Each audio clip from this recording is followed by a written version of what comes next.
नमस्कार, मैं हिमांशु मिश्रा और आप देख रहे हैं द इनसाइड स्टोरी। तो साल था 2019, आम चुनाव का वक्त था और कर्नाटक के कोलार में राहुल गांधी एक जनसभा को संबोधित कर रहे थे।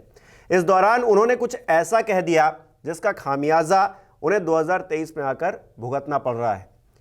सूरत की एक कोर्ट ने उन्हें 2 साल की सजा उनके बयान के लिए, जो उन्होंने कुछ कहा था उसके लिए सुनाई है। 15,000 रुपये जुर्माना भी लगाया है, लेकिन 30 दिन के लिए उन्हें राहत भी दी है कि आप जा सकते हैं, इससे ऊपर वाली अदालत में अपनी बात रख सकते हैं। लेकिन इन सब के बीच में ये जो 2 साल की सजा हुई है, इसको लेकर उनकी संसद सदस्यता पर भी तलवार लटक गई है। क्या होगा क्या नहीं होगा, इसको लेकर खूब बहस चल रही है। आज हम अपने शो में इसी को लेकर बात करने वाले हैं। डॉक्टर संजीव त्रिवेदी जी, वरिष्ठ पत्रकार, हमारे बीच है। संजीव जी, सदस्यता पर तलवार लटक जाना, अब राहुल गांधी के पास क्या रास्ता बचता है, हर कोई ये पूछ रहा है। हिमांशु, देखिए, आज मैं संसद में दिन भर था और जैसे ही ये फैसला करीब 11 सवा 11 बजे आया, उसके बाद से सारी बहस जो थी वो इसी मुद्दे पर आकर टिक गई। हालांकि संसद में आज भी माफ़ी मांगो राहुल गांधी और जेपीसी का गठन करो वाली बहस चल रही थी, लेकिन इस फैसले के आने के बाद सबसे बड़ी बात यही थी कि क्या राहुल गांधी की सदस्यता तुरंत खारिज हो जाएगी, चली जाएगी, इमीडिएट डिस्क्वालिफिकेशन हो जाएगा। और ऐसे दृष्टांत हैं, अभी हाल के दिनों में 2-3 ऐसे फैसले आए हैं जिसमें कि तुरंत सदस्यता चली गई है। ख़ासतौर पर एक मामला जिसको बार बार साबित किया जा रहा था वो था आजम खान के लड़के अब्दुल्ला आजम का, जो स्वारटांडा से एमएलए थे। तुरंत स्पीकर साहब ने फैसला लिया, वो सदस्यता ख़त्म हुई, वहाँ चुनाव भी हो गए। फिर एक और सैनी करके एमएलए थे उत्तर प्रदेश में ही, पश्चिमी उत्तर प्रदेश की किसी सीट से, उनका भी तुरंत, और चुनाव भी हो गए, नए एमएलए भी चुन करके चले आए। तो इमीडिएट फौरी डिस्क्वालिफिकेशन, सदस्यता चली गई। क्या राहुल गांधी के केस में भी वैसा होगा? अब इस पे 2 विचार थे और बड़े बड़े लॉयर्स की तरफ सब लोग देख रहे थे। वो भी बहुत खुल करके कहना नहीं चाह रहे थे। वो चाह रहे थे कि पहले वो जो ऑर्डर शीट है वो सामने आए कि इसमें आखिर लिखा क्या है। और वो जब ऑर्डर शीट सामने आई है, उसको लेकर के फिर कांग्रेस ने प्रेस कॉन्फ्रेंस किया और उसके बाद कांग्रेस के सभी बड़े नेताओं की बैठक अध्यक्ष के निवास पर हुई, जिसमें कि राहुल गांधी भी मौजूद, सोनिया गांधी भी मौजूद कि आगे की रणनीति क्या होनी चाहिए। देखिए, मामला राहुल गांधी का है। राहुल गांधी संसद में जब होते हैं और जिस तरह से वो भारतीय जनता पार्टी पर निशाना साधते हैं, वो काबिलियत विपक्ष में अभी फिलहाल वहाँ मौजूद किसी भी सांसद में नहीं है, क्योंकि वो जितना सीधा बोलते हैं और बिना इस बात की परवाह किए कि इसके नतीजे क्या होंगे, वैसी ताकत के साथ कोई और अभी इस वक्त नहीं बोल रहा है। तो विपक्ष का हर नेता चाहता है कि राहुल गांधी संसद में बने रहें। और ये बात सबको भले ही थोड़ी बहुत आश्चर्यजनक लगी होगी, लेकिन राहुल गांधी की जब कन्विक्शन हुई तो शुरुआती जो समर्थन आया उसमें से एक समर्थन अरविंद केजरीवाल का था। और उन्होंने अपने ट्वीट में इस बात का भी जिक्र कर डाला कि हम भले ही राजनीतिक तौर पर एक दूसरे के विरोधी हैं, लेकिन ये गलत हो रहा है, लेकिन ये गलत है हम। और चूंकि वो उस बात को अपनी पार्टी में फेस कर रहे हैं, तो उन्हें लग रहा है कि क्या ये धीरे धीरे पूरे विपक्ष को अगर इस तरह से घेर लिया जाता है तो फिर जाहिर है कि ये अच्छी बात नहीं है विपक्षी राजनीति के लिए। तो जब ये दिन भर ये चर्चाएं चलती रहीं और शाम को बैठक हुई, तो सवाल बस अब इसी पे आके टिक गया है कि राहुल गांधी ने जो बोला, जो फैसला आया, वो चैप्टर पीछे रह गया है। अब उसके आगे का जो चैप्टर है, जो पॉलिटिकल भी है और लीगल भी है, राजनीतिक भी है, कानूनी भी है, कि क्या राहुल गांधी एमपी बने रह पाएंगे, क्या वो अगला चुनाव लड़ पाएंगे या नहीं लड़ पाएंगे। तो कुछ लोग तो कह रहे हैं कि 30 दिन बहुत कम है और वो अब जो है संसद सदस्यता उनकी जाने वाली है, यानी कि 2 साल की सज़ा और उसके बाद 6 साल के लिए, और यानी कि ये 8 साल लंबा वक्त। इसके बीच में राहुल गांधी नज़र तो नहीं आएंगे राजनीति में, लेकिन क्या लगता है ऐसा संभव है? और अगर ऐसा हुआ तो किसे एज मिलेगी? क्या राहुल, कुछ लोग ये भी कह रहे हैं कि राहुल गांधी अगर जेल जाते हैं तो मतलब कांग्रेस के लिए एज है या फिर लोगों का समर्थन उनके साथ और जुड़ जाएगा? देखिए, अगर आप फैसले की बात कर रहे हैं और सज़ा की बात कर रहे हैं तो जाहिर है कि जो मैक्सिमम सज़ा हो सकती थी 2 साल 2 साल हो सकती थी 499 और 500 में, वो दे दी गई सीजेएम साहब के द्वारा। सूरत के सीजेएम उनके द्वारा ये सज़ा दे दी गई। 2 साल से ज़्यादा इस मामले में सज़ा नहीं दी जा सकती थी। अगर वो 2.25 साल दी जाती तो सदस्यता जाने का कोई खतरा नहीं होता। मैक्सिमम दी गई। वो 1 साल 11 महीने दी जाती हाँ। तो भी सदस्यता जाने का खतरा नहीं होता। 2 साल दिया गया तो अब सदस्यता जाने का खतरा है। सीजेएम साहब ने जो फैसला दिया है उसके साथ उन्होंने एक और फैसला दिया कि ये जो फैसला है ये प्रभावी 30 दिनों के बाद होगा, सस्पेंडेड फॉर 30 डेज। वेस्ट में विदेशी अदालतों में, ख़ासतौर पर जहाँ से हम लोगों ने ये पूरा सिस्टम लिया है इंग्लैंड से, वहाँ इस तरह के प्रावधान हैं, अमेरिकन कॉन्स्टिट्यूशन में भी हैं, कि जो सेंटेंस होता है उसको सस्पेंड कर दिया जाता है। नॉर्मल कन्विक्शंस में भी, मैं केवल एमपी एमएलए की बात नहीं कर रहा हूँ, कोई भी क्राइम हुआ हो उसमें अगर सज़ा होती है तो उसको, अगर वो बहुत हीनस क्राइम नहीं है तो सज़ा को थोड़े दिनों के लिए टाल दिया जाता है कि इसके बाद से ये शुरू होगा ये सज़ा। इमीडिएटली आपको गिरफ्तार हमारे देश में कर लिया जाता है और अंदर कर दिया जाता है। तो इसमें 30 दिनों का वक्त दिया गया, राहुल गांधी को सस्पेंड रखा गया है। जाहिर है कि सीजेएम साहब जानते हैं कि अपील में जाएंगे राहुल गांधी, तो वो अपील में जाएंगे सेशन कोर्ट में। वहीं पर जो डिस्ट्रिक्ट जज की अदालत होती है या एडिशनल डिस्ट्रिक्ट जज की अदालत होती है, सूरत कोर्ट में ही पहला उनको अपील करना है। और वहाँ पर अगर इस फैसले को अपहेल्ड कर लिया जाता है, कि कह दिया जाता है कि नहीं, सीजेएम साहब ने जो कहा है वो सही कहा है, सही फैसला है, तो फिर अपील उनकी हाई कोर्ट में जाती है। और अब वो हाई कोर्ट पहुँचेंगे, यानी कि अहमदाबाद, गुजरात हाई कोर्ट में पहुँचेंगे। गुजरात हाई कोर्ट में फिर इस मामले को लेकर के जाएंगे। और इस अवधि में अगर मान लीजिए कि स्टे लग जाता है इस फैसले के ऊपर, तो फिर राहुल गांधी का केस यहां से मजबूत होता है। और उसकी 2 वजहें हैं। साल 2013 का एक केस है, लिली थॉमस केस, जिसको कि दृष्टांत बनाया जा रहा है इस पूरे मामले में। लिली थॉमस केस में रूलिंग ये है कि जैसे ही फैसला हुआ वैसे ही आप डिस्क्वालीफाई हो गए।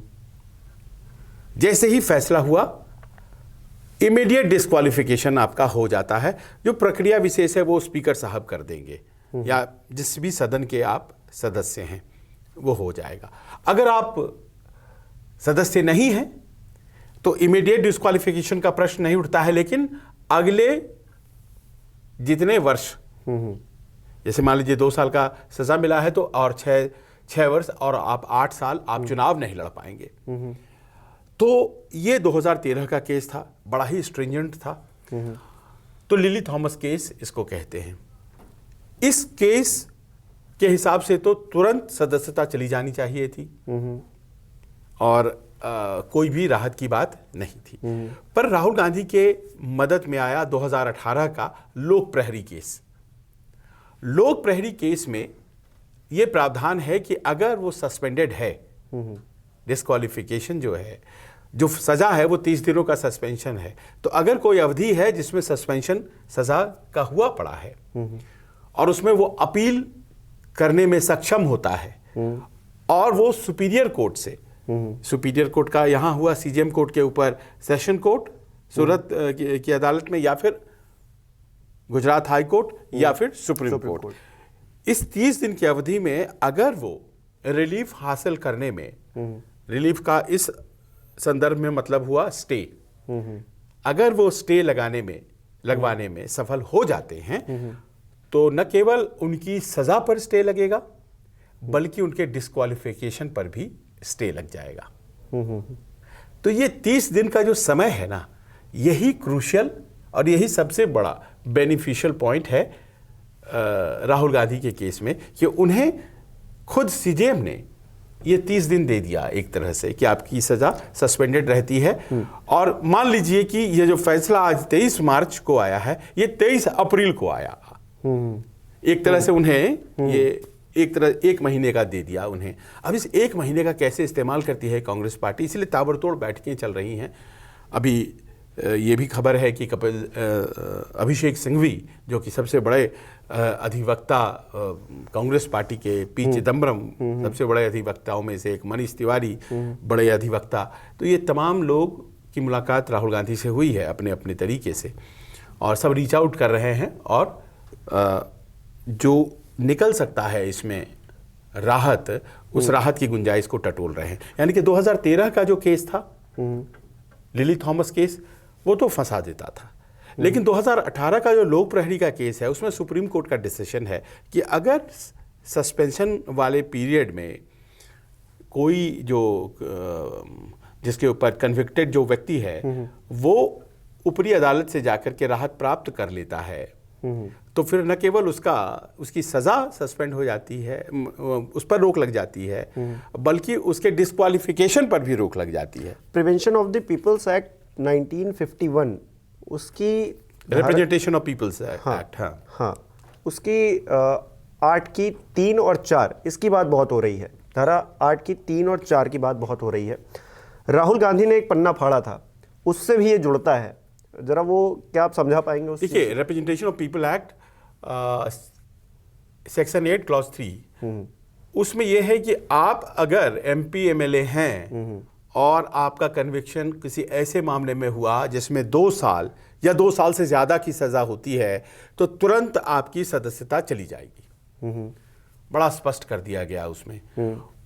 उसी में कुछ दाव पेच खोजने की कोशिश की थी लिली थॉमस केस में कि भाई हमें तो अपील करने का अधिकार मिलना चाहिए वगैरह वगैरह। 2013 का ये मामला है और ये पूरा जो प्रकरण है ये मनमोहन सिंह के दूसरे कार्यकाल का है और वो राजनीतिक कथा अलग है। तो उसमें ही गुंजाइश ढूंढने की लिली थॉमस केस ने कोशिश की थी, तुरंत खारिज कर दिया गया था कि 8/3 में RPA यानी कि रिप्रेजेंटेशन पीपल एक्ट में, जनप्रतिनिधि कानून में कोई रिलीफ नहीं है। रिलीफ आया 2018 में और लोक प्रहरी केस में आया, जब ये कहा गया कि साहब अगर ये सस्पेंशन ऑफ द सेंटेंस हो गया है और उस दौर में जाकर के वो राहत लेकर के आ गए ऊपरी अदालत से, तो न केवल ये सजा जो है 2 साल की जेल जाना पड़ेगा, इस पर रोक लगेगा, बल्कि इस सजा की वजह से उस सजा यानी कि डिस्क्वालिफिकेशन एज MP MLA उस पर भी रोक लग जाएगा। और इस वाले फैसले में आपको जान करके आश्चर्य होगा कि उस वक्त के जस्टिस और आज के चीफ जस्टिस DY चंद्रचूड़ खुद फैसला देने वालों में से एक थे। ये जो लोक प्रहरी केस जिसकी बात मैं बता रहा हूँ, साल 2018 का केस, इसमें DY चंद्रचूड़ ने खुद फैसला दिया है कि सेंटेंस पे रोक लग जाएगी अगर रिलीफ दे। तो यानी कि सुप्रीम कोर्ट में इस तरह की रूलिंग्स हैं जो कि राहुल गांधी को राहत न केवल सुप्रीम कोर्ट से मिल सकती है बल्कि हाई कोर्ट से भी मिल सकती है और शायद वहाँ सेशन कोर्ट में भी मिल सकती है। ये तो हो गया टेक्निकल पॉइंट। राजनीतिक पॉइंट पर आते हैं। बहुत दिनों से राहुल गांधी माफ़ी मांगो चल रहा था, अब ये केस आ गया है। इस पर रविशंकर जी ने सुबह प्रेस कॉन्फ्रेंस भी की, तमाम आरोप और तमाम तरह की चीज़ें लगी। किसको बेनिफिट होता हुआ इसमें नज़र आ रहा है? कुछ लोग ये कह रहे हैं कि राहुल गांधी पर इस तरह से सवाल खड़े करके या फिर उनको अब जेल भेज देंगे, उनकी सदस्यता वो कर देंगे, लोग उनके साथ जुड़ते जा रहे हैं इस चीज़ को लेकर कि थोड़ा इमोशनल हो रहा है ये। अब जो ये पूरा मैटर है राहुल गांधी को लेकर इमोशनल हो रहा है कि उनको आप ज़बरदस्ती चाह रहे हैं कि वो संसद के सदस्य ना रहें, वो जेल चले जाएं। देखिए, एक केंद्रीय मंत्री साहब से आज बात करने का अवसर मिला, तो भारतीय जनता पार्टी के सांसद भी हैं, केंद्र में मंत्री भी हैं, तो उनका बड़ा दार्शनिक अंदाज में उन्होंने बताया कि 1977 में जब इंदिरा जी हारी चुनाव, तो कहीं कोई गुंजाइश उनकी वापसी की नहीं लग रही थी। ज़बरदस्त हार, अपनी सीट हार गई, संजय गांधी हार गए, फिर बचा क्या? तो लोगों ने ये सोचा कि सब कुछ अब खत्म हो गया इंदिरा जी का, लेकिन उसके 3 साल बाद ही वो फिर से मेजॉरिटी में आ गई। राजनीति में कोई खत्म नहीं होता है। राजनीति में अगर आप प्रोसिक्यूशन कर देते हैं, और एक उदाहरण उन्होंने दिया कि आप गांव की सड़क से चले जा रहे हैं, दंगल हो रहा है, आप दोनों में से किसी पहलवान को नहीं जानते, आपने मोटरसाइकिल रोकी और आपका इंटरेस्ट है कुश्ती देखने में, आप देखने लग गए, अचानक से आप किसी एक पक्ष में चले जाएंगे और बहुधा ये वो पक्ष होगा जो हार रहा होगा, हाँ। जो अंडरडॉग होगा। हाँ। आप दोनों में से किसी पहलवान को नहीं जानते, लेकिन आपने मोटरसाइकिल रोकी और देखने लग पड़े, और अचानक से जो 19 पड़ रहा है उस पहलवान के समर्थन में आपकी भावनाएं यूं ही चली गई, और आप चाहने लगे कि कम से कम 1-2 दाव जो है बढ़िया वो दे। अगर वो नहीं दे पाया तो थोड़े से क्षुब्ध होकर के आप फिर से अपनी बाइक स्टार्ट करके निकल जाएंगे, और अगर वो आखिर में पटकनी देने में मजबूत वाले पहलवान को सफल हो गया तो आपको बड़ा अच्छा लगेगा और आप खुशी खुशी वहां से चले जाएंगे। पर सामान्य ये बात है, किसी भी व्यक्ति के साथ ये हो सकता है, ये हर कोई कनेक्ट कर लेगा इस बात। So to be with the underdog, this is something which is very human. तो अब ये जो कहानी है ये राजनीति पर भी लागू होती है। राहुल गांधी, अब मान लीजिए कि आज की तारीख में down out and under sub कुछ हो गया भाई, उनका अब तो सदस्यता पे ही खतरा हो गया, सरकार भी चली गई, इतने दिन पैदल चल लिए उसका भी कुछ हासिल नहीं लग रहा है, और ऐसा लग रहा है कि मतलब सब कुछ उनके साथ नेगेटिव हो रहा है। अगर ये इंप्रेशन मान लीजिए चला जाता है कि ये प्रायोजित हो गया, सरकार ने ऐसा कर दिया, ये गुजरात में अदालत है, क्योंकि कुछ पॉइंट्स कांग्रेस वाले आज बना रहे हैं उस संदर्भ का भी, तो फिर ये चुनावी तौर पर राहुल गांधी भले कन्विक्टेड हो जाएं, भले ही वो लड़ नहीं पाए, लेकिन कांग्रेस पार्टी तो लड़ेगी। तो इस कारण से लोगों को ये भी लग रहा है कि इसका एक पक्ष है, और मेरी जो समझ है, मेरी जो जानकारी है, भारतीय जनता पार्टी इतनी कच्ची गोलियां नहीं खेलती है कि अब कन्विक्शन हो गया तो अब स्पीकर के पास जाओ और प्रतिवेदन दो कि साहब इनका आप डिस्क्वालिफिकेशन कीजिए। लेकिन इतने दिन से जो हंगामा कर रहे हैं उससे तो लगता है कि वो पाए तो आज ही करवा दें। देखिए, इस बात को महसूस तो बहुत अच्छे से भारतीय जनता पार्टी करेगी कि एक सिंपैथी की लहर जो है वो राहुल गांधी को मिल जाएगी और उनके जरिए तमाम विपक्ष को मिल जाएगी। बिल्कुल। और ये जो ईडी सीबीआई की जो लॉजिक चल रही है और ये जो अदालतों के ऊपर दबाव का जो लॉजिक चल रहा है, ये जो किरण रिजिजू बनाम सुप्रीम कोर्ट का हिसाब किताब चल रहा है, इन सब को एक विश्वसनीयता मिल जाएगी। और जो भी आर्गुमेंट विपक्ष की तरफ से आ रहे हैं, लोग कहेंगे हाँ सही कह रहा है विपक्ष, देखिए ना बहुत परेशान किया जा रहा है।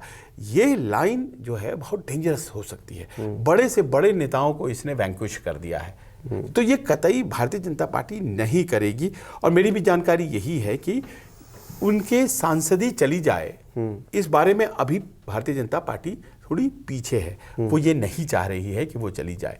पर यहाँ ये जरूर याद दिलाया आज बीजेपी के लोगों ने कि साल 2013 में लालू यादव पर इसी तरह से मामला आया था और एक ऑर्डिनेंस आया था कि भाई वो राजनीतिक वर्कर है, पॉलिटिकल वर्कर है, उसके ऊपर केसेस जो हैं वो राजनीति से प्रेरित भी हो सकते हैं। तो अगर उसका कन्विक्शन हो जाता है, तो उसको अपने सारे लीगल ऑप्शंस को एग्जॉस्ट करने का मौका मिलना चाहिए। यानी कि सुप्रीम कोर्ट से जब तक की कन्विक्शन न हो जाए तब तक उसको अपना पद छोड़ना पड़े, उसकी सांसदी चली जाए, मेंबरशिप चली जाए, ये नहीं होना चाहिए। तो जवाब दिया गया कि साहब ये तो फिर बड़ा मुश्किल है, ये तो पता चला कि केस को लटकाए चले जाए आप, जीवन भर आपकी राजनीति चलती रह जाए। फिर आपने देखा होगा एमपी एमएलए कोर्ट का गठन हो गया, जल्दी होगा कि मैटर को एक्सपेडाइट किया जाए। तो ये बात थोड़ी बहुत समझ में आती है, इसमें गलत नहीं है कि भाई कई बार राजनीतिक लोगों के खिलाफ बहुत ही प्रायोजित तरीके से मामले लाए जाते हैं और उनको परेशान करने की दृष्टि से उन पे केसेस कहीं कहीं फाइल कर दिए जाते हैं, कई बार तो उनको पता भी नहीं होता है। और आप जब अपना चुनाव पर्चा दाखिल करते हैं तो आप बता देते हैं कि हमारे पास ये केसेस हैं। आपके खिलाफ पता चला किसी दूसरे शहर में किसी ने केस कर रखा था, आपको पता ही नहीं था, उसका नोटिस वोटिस आया नहीं था। बाद में आप पे आरोप लग जाता है कि साहब आपने वो वाला छुपा लिया था, आपकी सदस्यता जानी चाहिए। या फिर कि किसी ने केस कर दिया, लोअर कोर्ट में कन्विक्शन हो गया तो हमारी सदस्यता चली गई। तो हमें अपने सारे लीगल ऑप्शंस को एग्जॉस्ट करने का मौका मिलना चाहिए। तो ये ऑर्डिनेंस लेकर के आए थे उस वक्त, मनमोहन सिंह की सरकार थी। राहुल गांधी ने तुरंत में मोरालिटी का स्टैंड लिया था और वो ऑर्डिनेंस को रिजेक्ट कर दिया था। मैं उस प्रेस कॉन्फ्रेंस में था उस वक्त जब ये press club of India Delhi में प्रेस कॉन्फ्रेंस अचानक से राहुल गांधी पहुंचे। वो अजय माकन का प्रेस कॉन्फ्रेंस था और अचानक से राहुल गांधी पहुंच गए अनशेड्यूल्ड। और वो जब पहुंचे, बैठे, दो चार इधर उधर के सवाल हुए और फिर ये सवाल हो गया, क्योंकि उस दिन की भाई बहुत बहस चल रही थी कि कन्विक्टेड लीडर जो है वो सांसद और मंत्री कैसे रह सकता है। लालू यादव थे, तो उन्होंने कहा मैं तो भाई इसका विरोध करता हूं और ऐसे ऑर्डिनेंस को मैं बेहतर समझूंगा कि फाड़ दूंगा। और आज देखिए समय का चक्का घूमा है उन्हीं पे आ गई है बात, और बात उन्हीं पर आ गई है।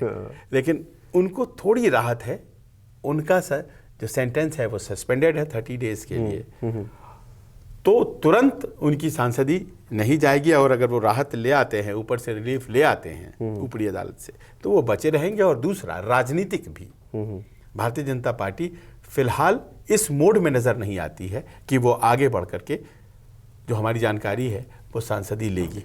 तो राहुल गांधी महफूज हैं इस बात को। राहुल गांधी कोर्ट में भी इस बात का जिक्र करते हैं, जज के सामने जब उनको बोलने का मौका मिलता है। उनके वकील साहब ये बताते हैं कि वो बोल रहे थे कि मुझे कोई माफ़ी या इस तरह की चीज़ नहीं चाहिए, मैं एक राजनेता हूं और भ्रष्टाचार को लेकर बोलना मेरा काम है और मैं बोल रहा था। पर अपनी जो बात, मुखर बात है, अगर उन्होंने कोर्ट में इस बात को रखा, इन शब्दों को रखा, तो ये अपने आप में एक वैसी बात है कि सड़क पर भी बोलते हैं, संसद में भी बोलते हैं, कोर्ट में भी जाकर बोलते हैं, ये बात, पीछे नहीं हटते। ये बात उनकी पहचान बन चुकी है, इस बात को मानना पड़ेगा। और मैंने देखा है सत्ता पक्ष के लोग उनका उपहास भी करते हैं और उनके इस कैरेक्टर की वजह से उनसे खौफ भी खाते हैं, जलते भी हैं। क्योंकि जिस तरह से अब वो राहुल गांधी ही रहेंगे, उनकी आप संसद सदस्यता छीन लें थोड़ी दिन के लिए तो भी ऐसा नहीं है। अब ये देखिए, सदस्यता चली भी जाती है तो अभी तो 8-9 महीने की ही बात है। और इस मामले पर तमाम लोग कह रहे थे कि इसमें रिलीफ मिलना तय है ऊपर जाकर के। एक रिलीफ तो यही हो सकता है कि सजा को अगर 1 महीने भी कम कर दिया गया तो इस चीज से बाहर आ जाएंगे। कमियां हैं, देखिए, एक तो ये 6 साल वाले मामले कि एक होता है लॉ में जुरिस्डिक्शन, सीआरपीसी में, क्रिमिनल प्रोसीजर कोड में जुरिस्डिक्शन, तो सीआरपीसी 202 में होता है कि ये केस कहाँ हुआ था और इस केस पर ट्रायल और फैसला कहाँ हुआ। ये आपने खुद बताया कोलार का केस है, कर्नाटक, ट्रायल और फैसला सूरत में हो रहा है। तो जुरिस्डिक्शन के सवाल पर ये घिरेगी, ये मामला घिरेगा कि क्या ये वहां। दूसरा कि पुलिस इन्वेस्टिगेशन, पुलिस वेरिफिकेशन इस पूरे मामले में क्या हुआ, वो रिपोर्ट नहीं है। क्योंकि यहाँ क्या गुजरात की पुलिस कोलार गई, वहां लोगों से बात किया, तो वो कांग्रेस के लॉयर्स कह रहे हैं कि ऐसा कुछ भी नहीं हुआ है। यहाँ भी घिरता है ये मामला। फिर ये भी आ जाता है कि डिफेमेशन किसका हुआ है, डिफेमेशन मेरा हुआ है क्या, तो फिर मैं आपके खिलाफ फाइल कर सकता हूं। बीजेपी के विधायक नहीं, अगर मेरा नाम संजीव त्रिवेदी है, अगर किसी दूसरे संजीव त्रिवेदी के बारे में आपने बोला है कुछ और इत्तेफाक से मेरा भी नाम संजीव त्रिवेदी है, तो मैं खड़े होकर के हिमांशु के खिलाफ केस नहीं कर सकता हूं क्योंकि मेरा भी नाम संजीव त्रिवेदी है। संदर्भ बहुत जरूरी है। बिल्कुल। तो इसमें उन महाशय का कहीं नाम नहीं है जब वो राहुल गांधी भाषण दे रहे हैं, जिन्होंने केस किया है, जिन्होंने केस किया है उनका। तो डिफेमेशन कौन कह सकता है कि मैं डिफेम्ड हुआ? ललित मोदी, नीरव मोदी की बात हो रही वो थी। हो रहा है। तो आप डिफेम्ड हुए या नहीं हुए, या फिर आप उनसे जोड़ रहे हैं अपने आप को जबरदस्ती। अच्छा, एक बहुत इंटरेस्टिंग बात भी सामने आई है हिमांशु के, वो जब केस फाइल हुआ तो केस चल रहा था, 4 साल पुराना मामला है, 2019 का।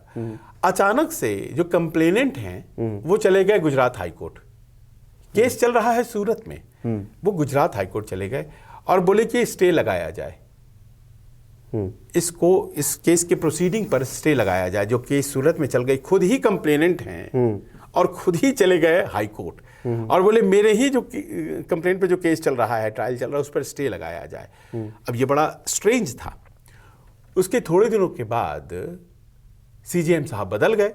भाई ये तो सरकारी नौकरी होती है, इसमें समय समय पर सीजीएम बदलते रहते हैं, वो ट्रांसफर होकर प्रमोट होकर कहीं और चले गए होंगे, नए सीजीएम साहब आ गए होंगे। उसके बाद उन्हीं महोदय ने हाईकोर्ट से कहा, साहब मैंने जितने भी स्टे के लिए एप्लीकेशन दिए थे मैं सबको वापस लेता हूं, और फिर वापस सूरत आ गए। अच्छा। और सूरत में आकर के उन्होंने बोला कि ट्रायल शुरू किया जाए। अभी तो मैं हाईकोर्ट गया हुआ था तो इधर भी रुके हुए थे लोग। अब हाईकोर्ट चले जाएंगे तो लोअर कोर्ट बोलेगा ना कि अब देख लेते हैं वहाँ क्या होता है। लेकिन अब उन्होंने खुद ही अपना एप्लीकेशन वापस ले लिया, वापस चले आए, कहे कि अब शुरू कीजिए। हम आ गए वापस, हमने ले लिया तो फिर शुरू हुआ और फैसला आ गया। लोग सही कहते हैं कि कानूनी पचड़े में नहीं फंसना चाहिए, नहीं तो चप्पलें घिस जाती हैं। तो किसी ने लिया, वापस लिया, फिर से शुरू हुआ, फिर रुक गया, तो समय वाली चीज है। कोर्ट के फैसले पर तो कहीं कोई क्वेश्चन नहीं किया जा सकता है, प्रोसेस को क्वेश्चन हमेशा किया जाता है, और इसीलिए अपील का सिलसिला जुडिशरी में है। और जुडिशरी में एक बहुत अच्छी बात है, आपने गलत फैसला दिया तुरंत पकड़े जाएंगे, आपने सही फैसला दिया तुरंत आपकी वाहवाही होगी, क्योंकि आपके फैसले को हाईकोर्ट अपहेल्ड करेगा, मान लेगा। हाईकोर्ट मानेगा, अगर सही फैसला है तो सुप्रीम कोर्ट भी मानेगा। यानी कि आपका चेक एंड बैलेंस इस व्यवस्था में है। अगर आपने कोई ऐसा फैसला दे दिया है तुरंत में वो खारिज हो जाता है। तो ये जो चेक एंड बैलेंस है, ये जुडिशरी का कई स्तर है, उस पर जांचा परखा जाता है कि आपके साथ सही, असल में आपके साथ कोई अन्याय तो नहीं हो रहा है। अगर हो रहा है तो फिर गलत है। वो सिद्धांत है ना कि एक निर्दोष को दंडित नहीं होने चाहिए, भले ही कुछ दोषी छूट जाए। चलिए, बहुत बहुत शुक्रिया संजीव जी जुड़ने के लिए। हमारे दर्शक बताएं उन्हें शो कैसा लगा और उनका क्या कहना है इस पूरे मुद्दे को लेकर, राहुल गांधी को लेकर, हमें कमेंट करके बताएं। बहुत बहुत शुक्रिया।